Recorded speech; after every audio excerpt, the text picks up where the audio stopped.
Welcome to the Plume and Page. Today's story is Sense and Sensibility by Jane Austen. Chapter 48. Elinor now found the difference between the expectation of an unpleasant event, however certain the mind may be told to consider it, and certainty itself. She now found that, in spite of herself, she had always admitted a hope, while Edward remained single, that something would occur to prevent his marrying Lucy, that some resolution of his own, some mediation of friends, or some more eligible opportunity of establishment for the lady would arise to assist the happiness of all. But he was now married, and she condemned her heart for the lurking flattery which so much heightened the pain of the intelligence. That he should be married soon, before, as she imagined, he could be in orders, and consequently before he could be in possession of the living, surprised her a little at first. But she soon saw how likely it was that Lucy, in her self-provident care, in her haste to secure him, should overlook everything but the risk of delay. They were married in town, and now hastening down to her uncle's. What had Edward felt on being within 4 miles from Barton, on seeing her mother's servant, on hearing Lucy's message? They would soon, she supposed, be settled at Delaford. That place in which so much conspired to give her an interest, which she wished to be acquainted with, and yet desired to avoid. She saw them in an instant in their parsonage house, saw in Lucy the active, contriving manager, uniting at once a desire of smart appearance with the utmost frugality, and ashamed to be suspected of half her economical practices. Pursuing her own interest in every thought, courting the favour of Colonel Brandon, of Miss Jennings, and of every wealthy friend. In Edward, she knew not what she saw, nor what she wished to see. Happy or unhappy, nothing pleased her. She turned away her head from every sketch of him. Elinor flattered herself that some one of their connections in London would write to them to announce the event, and give farther particulars. But day after day passed off, and brought no letter, no tidings. Though uncertain that any one were to blame, she found fault with every absent friend. They were all thoughtless or indolent. "When do you write to Colonel Brandon, ma'am?" was an inquiry which sprung from the impatience of her mind to have something going on. "I wrote to him, my love, last week, and rather expect to see than to hear from him again. I earnestly pressed his coming to us, and should not be surprised to see him walk in today or tomorrow, or any day." This was gaining something to look forward to. Colonel Brandon must have some information to give.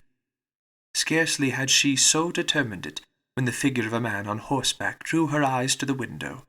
He stopped at their gate. It was a gentleman. It was Colonel Brandon himself. Now she could hear more, and she trembled in expectation of it. But it was not Colonel Brandon. Neither his air nor his height. Were it possible, she must say it must be Edward. She looked again. He had just dismounted. She could not be mistaken. It was Edward. She moved away and sat down. "He comes from Mr. Pratt's purposely to see us. I will be calm. I will be mistress of myself." In a moment she perceived that the others were likewise aware of the mistake. She saw her mother and Marianne change colour, saw them look at herself, and whisper a few sentences to each other.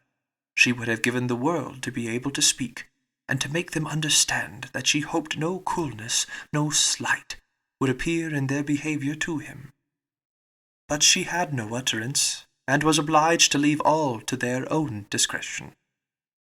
Not a syllable passed aloud. They all waited in silence for the appearance of their visitor. His footsteps were heard along the gravel path. In a moment he was in the passage, and in another he was before them. His countenance, as he entered the room, was not too happy, even for Elinor. His complexion was white with agitation, and he looked as if fearful of his reception, and conscious that he merited no kind one. Miss Dashwood, however, conforming as she trusted to the wishes of that daughter, by whom she then meant in the warmth of her heart to be guided in everything, met with a look of forced complacency, gave him her hand, and wished him joy. He coloured, and stammered out an unintelligible reply. Elinor's lips had moved with her mother's, and, when the moment of action was over, she wished that she had shaken hands with him too.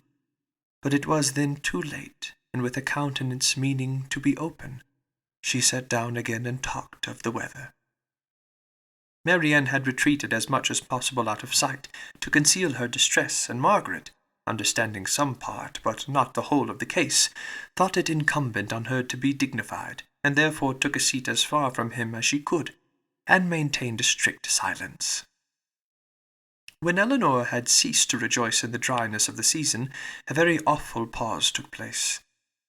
It was put an end to by Miss Dashwood, who felt obliged to hope that he had left Miss Ferrars very well. In a hurried manner he replied in the affirmative. Another pause. Elinor, resolving to exert herself, though fearing the sound of her own voice, now said, "Is Miss Ferrars at Longstaple?" "At Longstaple?" he replied with an air of surprise. "No, my mother is in town." "I meant," said Elinor, taking up some work from the table, "to inquire for Miss Edward Ferrars." She dared not look up, but her mother and Marianne both turned their eyes on him. He coloured, seemed perplexed, looked doubtingly, and, after some hesitation, said, "Perhaps you mean, my brother, you mean Miss Robert Ferrars." "Miss Robert Ferrars," was repeated by Marianne and her mother in an accent of the utmost amazement. And though Elinor could not speak, even her eyes were fixed on him with the same impatient wonder. He rose from his seat and walked to the window, apparently from not knowing what to do, and took up a pair of scissors that lay there, and while spoiling both them and their sheath by cutting the latter to pieces as he spoke, said, in a hurried voice, "Perhaps you do not know, you may not have heard that my brother is lately married to the youngest, to Miss Lucy Steele." His words were echoed with unspeakable astonishment by all but Elinor, who sat with her head leaning over her work in a state of such agitation as made her hardly know where she was.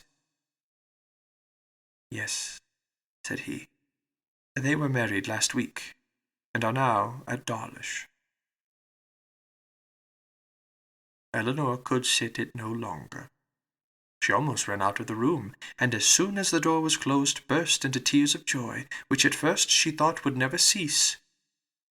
Edward, who had till then looked anywhere rather than at her, saw her hurry away, and perhaps saw, or even heard, her emotion, for immediately afterwards he fell into a reverie, which no remarks, no inquiries, no affectionate address of Miss Dashwood could penetrate, and at last, without saying a word, quitted the room and walked out towards the village, leaving the others in the greatest astonishment and perplexity on the change in his situation, so wonderful and so sudden, a perplexity which they had no means of lessening but by their own conjectures.